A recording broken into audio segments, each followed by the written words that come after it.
मिथिला नरेश जनकराज अपनी पुत्री सीता के स्वयंवर की योजना बनाते हैं। महारानी सुनैना और देवी सीता से परामर्श के बाद स्वयंवर की घोषणा कर दी जाती है।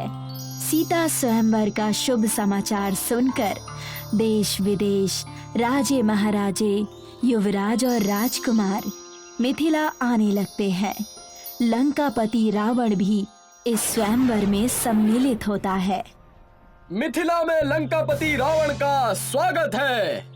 रावण सीता स्वयंवर में अपना लक्ष्य अवश्य प्राप्त करेगा। अयोध्या के राजकुमार राम और लक्ष्मण महर्षि विश्वामित्र के साथ अहिल्या का उद्धार करते हुए वन के रास्ते मिथिला पहुंचते हैं। विदेहराज एक दास के रूप में ब्रह्म ऋषि विश्वामित्र का हार्दिक स्वागत करते हैं। तुम्हारा कल्याण हो मिथिला नरेश। ऋषिवर, आपके साथ अयोध्या के 2 राजकुमार भी पधारे हैं। कहाँ हैं वो?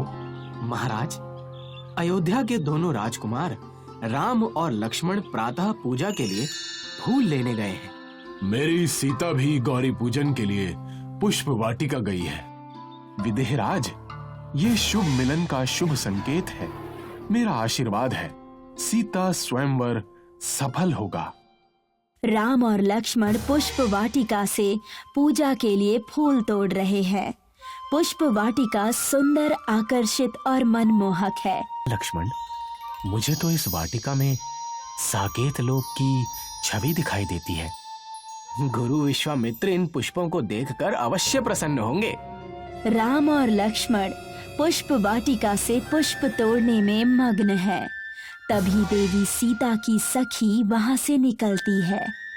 राम और लक्ष्मण की दिव्यता देखकर वो मुग्ध और ठगी सी रह जाती है। सखी इन दोनों राजकुमारों के विषय में बताने के लिए सीता के पास जाती है।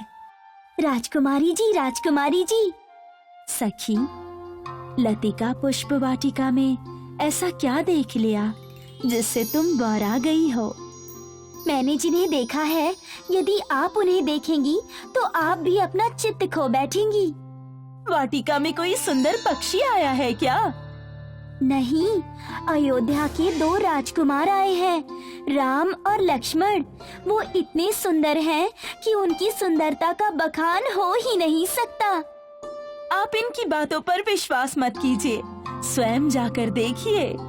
सीता स्वयं वहां जाती हैं, जहां राम और लक्ष्मण पुष्प चुन रहे हैं, और लताओं में छुपकर अयोध्या के दोनों राजकुमारों को देखती है। सीता की दृष्टि राम पर जाकर टिक जाती है। राम भी सीता के दिव्य दर्शनों में खो जाते हैं। सीता राम की छवि मन में बसाकर गौरी पूजन के लिए मंदिर में आ जाती है और अपनी मनोकामना प्रकट कर मनोवांछित फल पाने के लिए प्रार्थना करती है। स्वयंवर से पहले महाराज जनक और रानी सुनैना विश्वामित्र के साथ मंदिर में आते हैं, जहां भगवान शिव का धनुष रखा है। तीनों इस दिव्य धनुष की पूजा करते हैं। महाराज जनक गुरु विश्वामित्र से कहते हैं, गुरुदेव, आप आशीर्वाद दीजिए कि सब कुछ मंगलमय हो। हाँ गुरुवर, सीता हमें प्राणों से अधिक प्रिय है। हम उसके भविष्य को लेकर बहुत चिंतित हैं। आप निश्चिंत रहे महारानी, सीता स्वयं लक्ष्मी स्वरूपा है। आपकी पुत्री बहुत भाग्यशाली है। उसका होने वाला पति सौभाग्यशाली होगा। विश्वामित्र के मीठे वचनों से राजा जनक और रानी सुनैना संतुष्ट और धैर्य का प्रसाद लेकर अपने महल चले जाते हैं। ब्रह्म ऋषि विश्वामित्र भगवान शिव की आराधना करने लगते हैं। महाराज जनक महारानी सुनैना और देवी सीता के साथ स्वयंवर सभा में आते हैं। स्वयंवर सभा में रावण सहित अन्य राजे महाराजे और राजकुमार पहले से ही अपने अपने स्थानों पर बैठे हैं। स्वयंवर सभा के बीच में भगवान शिव का दिव्य धनुष रखा है जो फूलों से सजा है। स्वयंवर की घोषणा होने से पहले गुरु विश्वामित्र राम और लक्ष्मण के साथ स्वयंवर सभा में प्रवेश करते हैं। देवी सीता राम को देखकर मंद मंद मुस्काती है।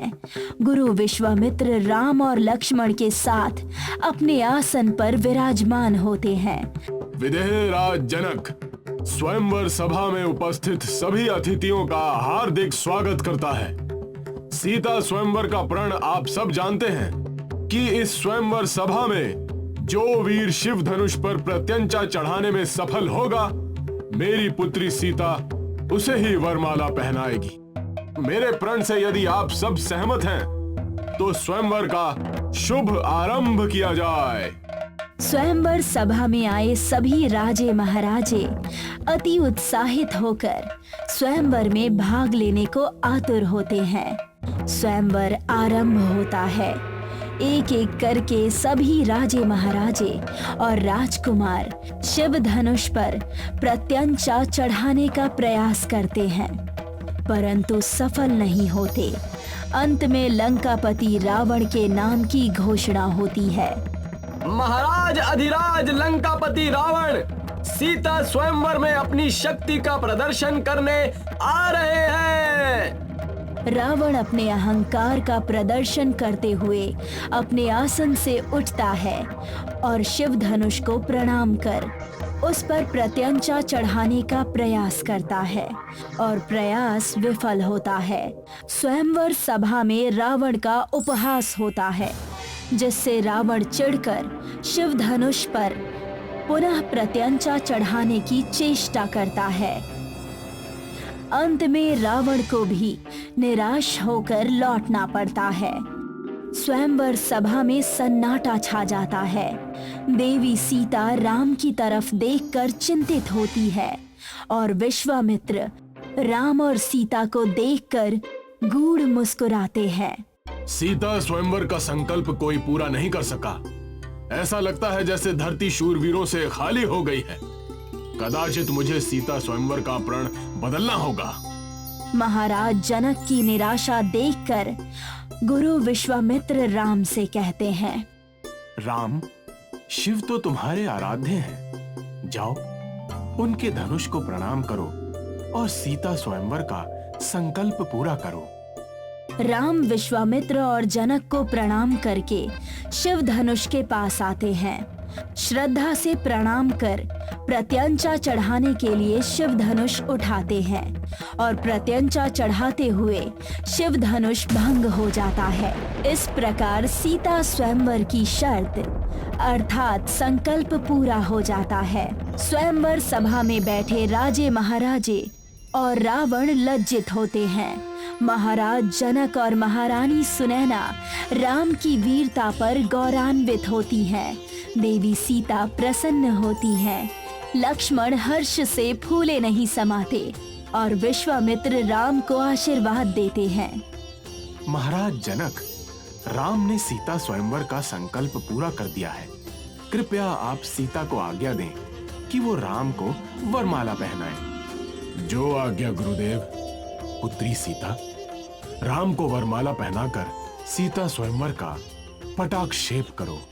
देवी सीता अपनी सखियों के साथ वरमाला लेकर राम के पास आती हैं और वरमाला पहनाकर राम को पति के रूप में स्वीकार करती हैं।